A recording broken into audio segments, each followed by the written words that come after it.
అంటే ఇంకా ప్రధానమైన ఉదాహరణ చెప్పాల్సి వస్తే మహానాయకుడిని ఇక్కడ ఉన్నారు.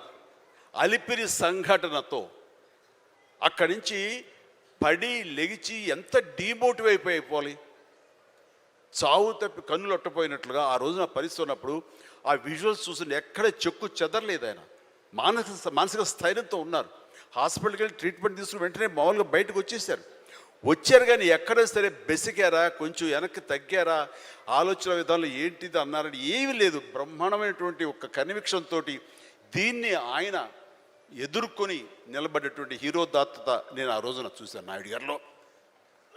ఇలాంటివి వస్తుంటాయి కానీ వీటిని మన కన్విక్షన్, మన నమ్మకం, మన మీద నమ్మకం ఖచ్చితంగా ముందుకు వెళ్ళిపోతుండాలి. మనల్ని ఆదరించే ప్రేక్షకులు లేదా రాజకీయంగా వస్తే ప్రజలు ఎప్పుడు మన యొక్క మంచిని, మనం చేసిన కృషిని, మన యొక్క ఇన్నర్ మన ఫీలింగ్ని, మన జెన్యూనిటీని, మన ఆనెస్టీని, నిజాయితీని ఖచ్చితంగా గుర్తించగలరు.